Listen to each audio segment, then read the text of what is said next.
I'm Leela Dutt, and I've just published a collection of short stories here. It's called Fresh Beginnings, and it's published by Bridge House, who are an excellent publisher.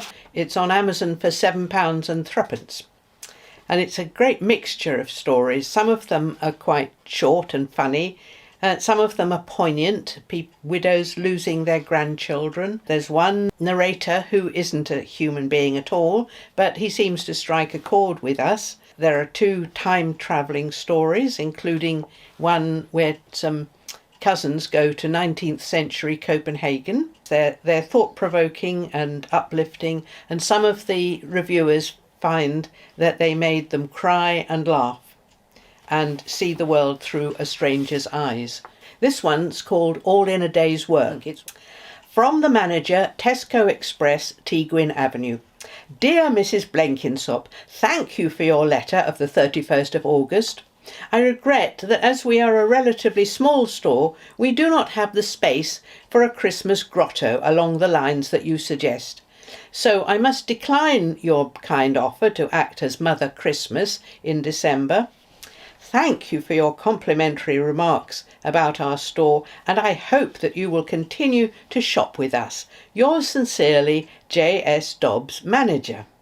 Dear Mrs. Blenkinsop, thank you for your further letter of the 5th of September. As I said last week, we are not a large store, and so we would struggle to find space for a witch's coven along the lines you suggest. I'm afraid it would not be feasible to replace the entire World Food Ready Meals aisle for the last fortnight of October, as you recommend, as they are a very popular product. Therefore, we will not be able to employ you as an in-store witch at Halloween. However, it was an ingenious suggestion, and I am glad to see that you are a regular shopper with us. Yours sincerely, J.S. Dobbs, Manager. Dear Mrs. Blenkinsop, thank you for your further letter of the 10th of September. No, I must confess that I had not heard the rumour that pumpkins are likely to be much smaller this year. This may well be a late silly season story. Scarce story indeed, and to be perfectly frank, I find it hard to believe. I must assure you that all our pumpkins are of the highest quality and locally sourced, so we will not be needing to avail ourselves of your kind offer to supply us with extra large ones.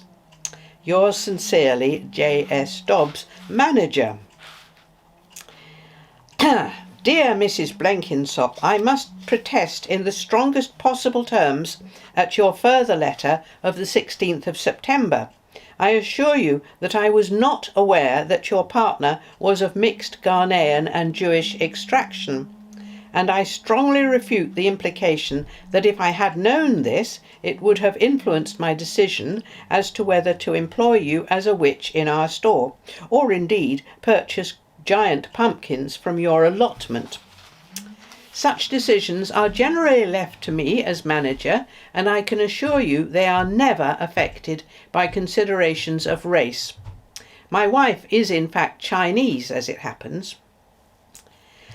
As I explained, we simply do not have the room for a grotto of any sort, nor do I feel that it would add to our appeal as a family convenience store. Some of the illustrations you sent would, I feel, be downright terrifying to small children.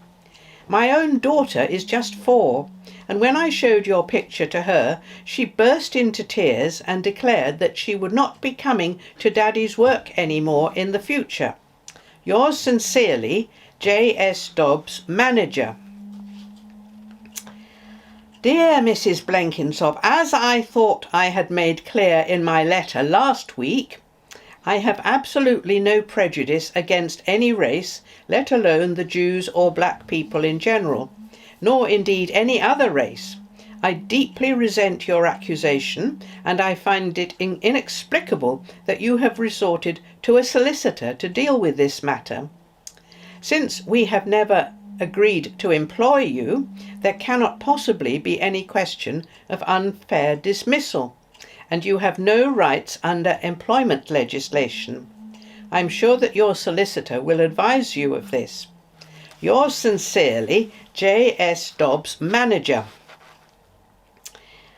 Dear Mrs. Blenkinsop, I have been informed by our National Head Office that I should not engage further in correspondence with you, since you have placed my letters in the hands of your solicitor.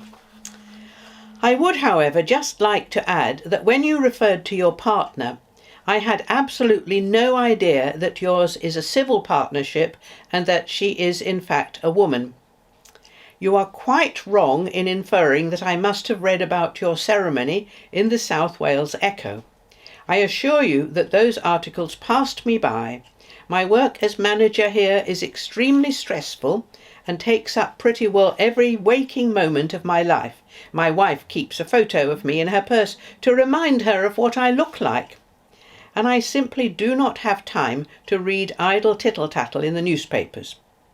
I must assure you that I am in no way prejudiced against same-sex partnerships. Yours indignantly, J.S. Dobbs, Manager.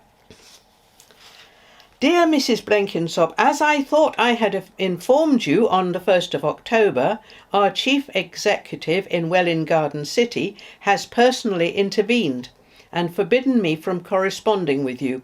Indeed, my GP has warned me that to continue to do so could seriously harm my health. However, I would just like to object in the strongest possible terms to the assortment of parcels that you have been bombarding my store with this week. I thought I had made it clear that we do not require any large pumpkins, as we have a perfectly adequate supply from our loyal local producers. Would you kindly arrange to have your goods removed, as they are taking up nearly all the space in our storeroom, please? This is a matter of urgency. Furthermore, we do not have any use for the masks and other stuff, I am tempted to use the word rubbish, that you have sent us. We did not ask for any of this. I appreciate that you and your partner made all of the items by hand, using recycled materials and without taking up scarce energy resources or harming the environment in any way. That is, of course, admirable, but we cannot accept your items as we have our own Halloween supplies, which are due to arrive this Thursday. You must therefore arrange to have your parcels collected as soon as possible. Yours sincerely, J.S. Dobbs, Manager. 1st of November. Dear Mrs. Blenkinsop, your appearance in my store yesterday was completely unacceptable. The noise of a dozen small children recruited from Tonneruin Primary School singing, or perhaps I should say shouting, songs involving what appeared to be some sort of devil worship was shocking in the extreme. Mrs. Timms, who is a very regular customer of ours, had to be taken to casualty after two of them knocked her stick away when she refused their demand of trick or treat. I understand this morning that although doctors kept her in overnight as a precaution, she is expected to make a good recovery and will not, after all, need surgery. You will no doubt be glad to learn this. You and your partner were dressed in the most grotesque costumes, as you must be well aware. I hardly feel that long fangs were appropriate when thrust into the faces of several of our more elderly customers who happen to have false teeth. It was quite unacceptable of you to strip bare the whole aisle devoted to our ready-made sandwiches and install your own products there.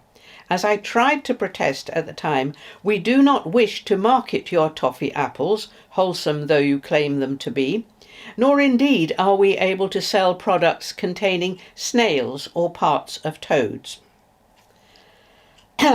When the police cleared the store, I fear that we lost a significant number of long-standing and valued customers, many of whom were heard to mutter, as they left, that they were off to Sainsbury's.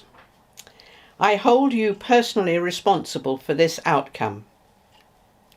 I should respectfully like to inform you that I shall not be answering your letters in future, should you wish to communicate further, as I have been placed on indefinite sick leave. My deputy, Mr. T. Roberts, will take over as acting manager until a replacement can be appointed. Yours very sincerely, James St. John Dobbs, former manager.